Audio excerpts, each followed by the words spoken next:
దేవుడు తప్పుకొని వచ్చున్నాడు అని అన్నాడండి. దాని అర్థం ఏంటండి? దాహం వేసినాడు కాదండి. ఆయన ఆ సమయంలో కూడా చనిపోతున్నాడు తప్పుకొని వచ్చున్నాడు అని అన్నాడు. దాని అర్థం ఏంటంటే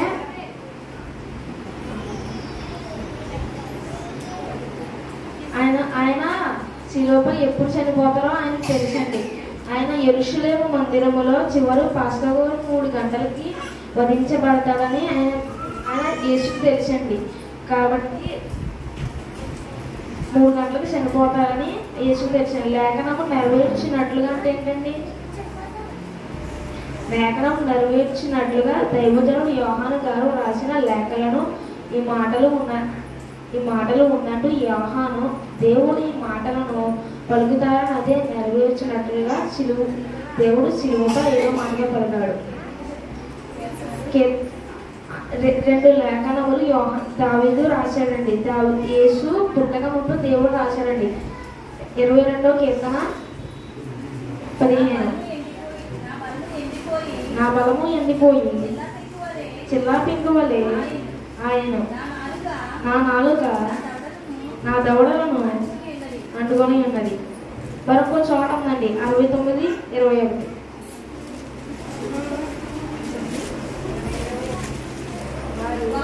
వారు చేతులు నాకు ఆహారముగా పెట్టిరి నాకు దప్పి అయినప్పుడు చిలకను త్రాగించిరి. అంటే ఈ 2 అంశాలు దేవుడు పుట్టక మునిపి దావీదు గారితో రాయించారండి. 22:69 కీర్తనలు దావీదు గారితో రాయించారండి. ఈ లేఖను నెరవేర్చడానికి దేవుడు శిలువపై 5వ మాటగా పలికారు. ఈ 2 లేఖలను నెరవేర్చడానికి దేవుడు ఈ రెండు మాటలు 5వ మాటగా పలికారు. యోహాను సువార్త 7:37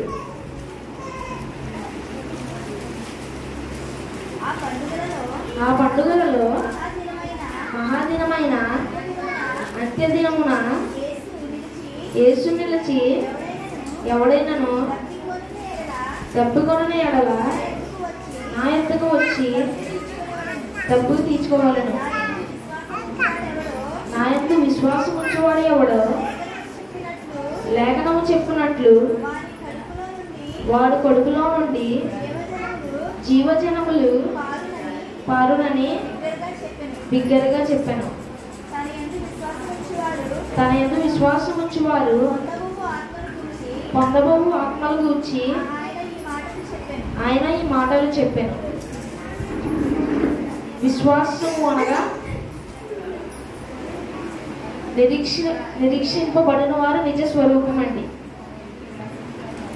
తన యందు విశ్వాసముంచి వారి కోసం దేవుడు ఈ మాటలు పలికారు. దేవునికి మనం దూరంగా ఇంకా పాపంలోనే ఉండిపోయిన వారి కోసం దేవుడు తప్పుకొనుచున్నాడు. మనం ఇంకా పాపంలోనే మునిగిపోతూ దేవుడికి దూరంగా నడుస్తూ అబద్ధాలు ఆడుతూ దూరంగా బ్రతుకున్నామండి. అలా కాకుండా దేవుడి దగ్గర సన్నిధిలో ప్రార్థన చేసుకొని ఆరాధన చేసుకొని దేవునిలో ఎదగడానికి ప్రయత్నిద్దామండి. రోమా 9:5-9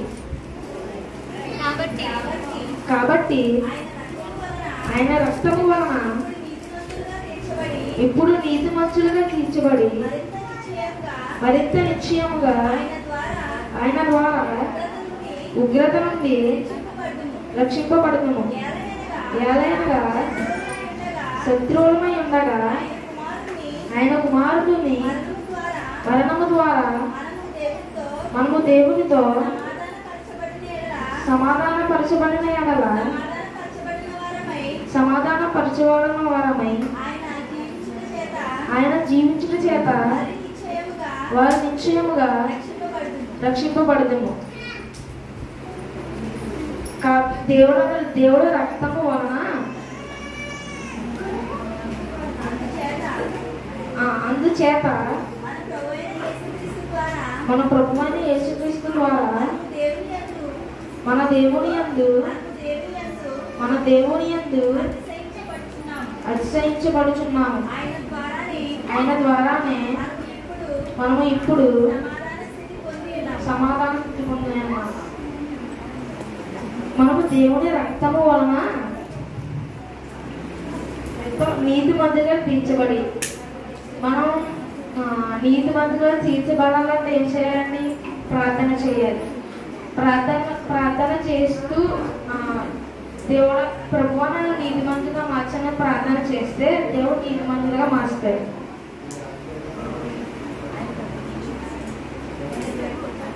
ఆయన దప్పుకొనుచున్నాడని దాహం కోసం కాదండి, ఇందాక చెప్పాను మీకు, దాహం కోసం కాదు. దప్పుకొనుచున్నాడంటే దేవుని మనం దేవుడికి దూరంగా ఉంటూ ప్రార్థన చేసుకోకుండా ఉంటూ అలా ఇలా తిరుగుతూ అబద్ధాలు ఆడుతూ తిరుగుతున్న వాళ్ళు దేవుడు దప్పుకొనుచున్నాడండి. మన కోసం దేవుడు దప్పుకొనుచున్నాడు. నీతి మంతులుగా విశ్వాసంతో ప్రార్థన చేయాలండి. ఇంకొక ఎగ్జాంపుల్ చూపిస్తాను రండి. హెబ్రీ 11:24-26.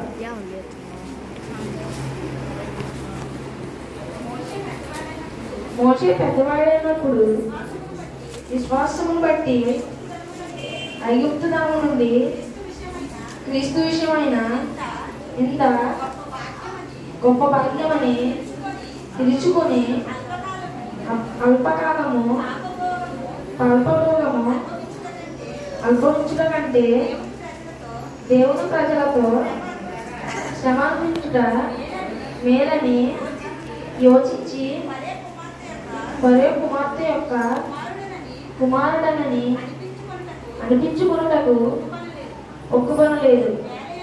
ఏలైనగా అతడు ప్రతిఫలముగా కలగబోవు బహుమానమునందు దృష్టి ఉంచాడు. మోషే విశ్వాసంతో ప్రార్థించడం వలన మోషే ఏమయ్యాడండి? దేవుడు విశ్వాసం ప్రార్థించినప్పుడు దేవుడు బండారం దాహంగా ఉన్నాడు, బండారం చీల్చగొట్టి నీళ్ళు రప్పించాడండి. అవునా కాదు? బండారం తీర్చుకొట్టి మంచిగా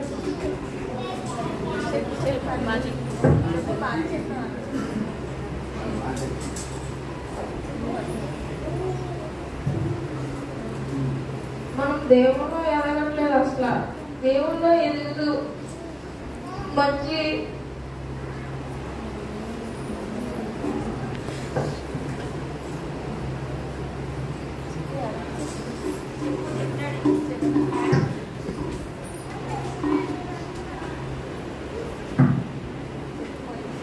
చెప్పనా చెప్పు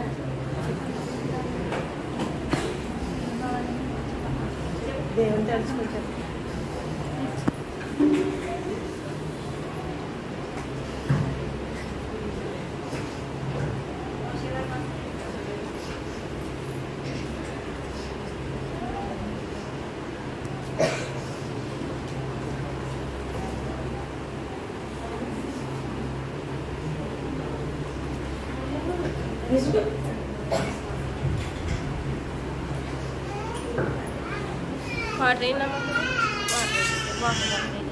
సాయంకాలం ఉంది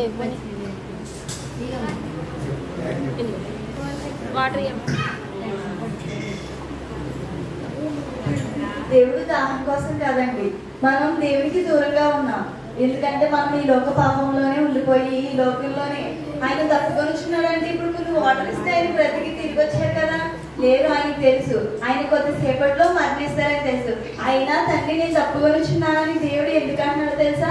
మనం ఇంకా దేవునికి దూరంగా ఉండి ఇంకా నీ పాపంలో ఉండి మనం ఆయన దగ్గరికి రప్పించుకోలేకపోతున్నాడు కాబట్టి దేవుడు ఇంకా నాకు దాహంగా ఉంది అంటే నా ప్రజలు ఇంకా నా దగ్గరికి ఆయన మనం పాపంలో ఉండగానే మన కోసం మరణించారు. నా ప్రజలు ఇంకా నా దగ్గరికి రావట్లేదని చెప్పి ఆయన తప్పుకొనిచున్నారు. మనం మోషే లాగాలో బతకాలండి. మోషే విశ్వాసంతో ప్రార్థించి దేవుని శిష్యుడిగా మారాడు. మనం కూడా ప్రతి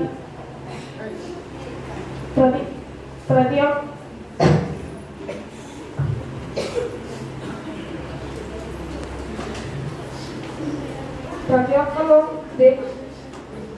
ఏడవకుండా చెప్పాలి. ఎందుకు బాగా చెప్పు.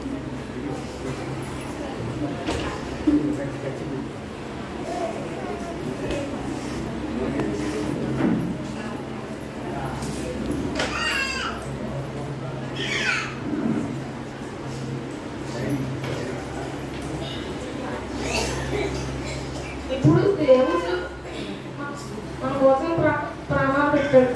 కానీ మన తల్లి పెట్టగలదు, మన కోసం ప్రాణాలు పెట్టగలదా? మన తల్లి పెట్టగలదా? మన ప్రభు గారి యేసు మన కోసం ప్రాణాలు పెట్టారు. మన భూమిని చూసే ఇప్పుడు ఏంటంటే మన కోసం దేవుడు ప్రాణాలు పెట్టాడు. మన గర్భాన మోసిన మన తల్లి మన కోసం ప్రాణం పెట్టగలదండి? పెట్టలేదు. అలాగే మనల్ని భుజాల పైన మోసిన తండ్రి మన కోసం ప్రాణాలు అయితే పెట్టలేదు కదా. కానీ యేసయ్య మనము ఎంతగానో ఆయన దూషిస్తున్నా, ఆయన ఎరగకుండా ఆయనకు దూరంగా ఉన్నా సరే, ఇక్కడ తండ్రి నా బిడ్డలు పాపంలో కలగకుండా, నా బిడ్డలు నరకంలో కలగకుండా తన రక్తాన్ని కాచి కలువరి శిలువ మోస్తూ యేసయ్య కొండపైకి మోసుకుంటూ ఆయన రక్తాన్ని కాచి మన కోసం ప్రాణం అయితే పెట్టారు. మన తల్లిను మన తండ్రిను మన ఇంటి కుటుంబ సభ్యులైనా సరే మన కోసం ఎవరు ప్రాణాలు అయితే పెట్టరండి. ఇప్పుడు సపోజ్ ఎవరైనా మన ఇంట్లో వాళ్ళు చనిపోవచ్చు. వాళ్ళు ఏం చేస్తారంటే ఒక 2 రోజులు బాధపడి వాళ్ళు మర్చిపోతారు. అవునా కదండి? కానీ మన యేసయ్య అలా కాదు. మనము ఈ భూమి పైన ఏ పాపంలోనే పడకుండా ఆయన దగ్గరికి రప్పించుకోవడానికి మన కోసం తన ప్రాణాన్ని సైతం మన కోసం ఇచ్చారు. ఆయన తప్పుకొనిచున్నారంటే దాహం కోసం కాదండి. ఎందుకంటే ఆయనకు మనం దూరంగా ఉన్నాం కాబట్టి ఆయన దాహం తీర్చే బిడ్డలుగా మనం ఉండాలి. ఇక్కడి నుంచి అయినా సరే ఆయనకి దాహం తీర్చే బిడ్డలుగా అంటే ఆయన విశ్వాసం ఉంచి ఆయన భయభక్తులు కలిగి ఆయన త్రోడ నడిచే బిడ్డలుగా మనం అవి ఎప్పుడైతే ఉంటామో అప్పటి వరకు ఆయన దాహం తీరదు. ఈ కొద్ది వాక్యం దేవుడి నుంచి. ఆమేన్. కొండునా నీ ప్రేమ సంత చెల్లి కొండునా నీ ప్రేమ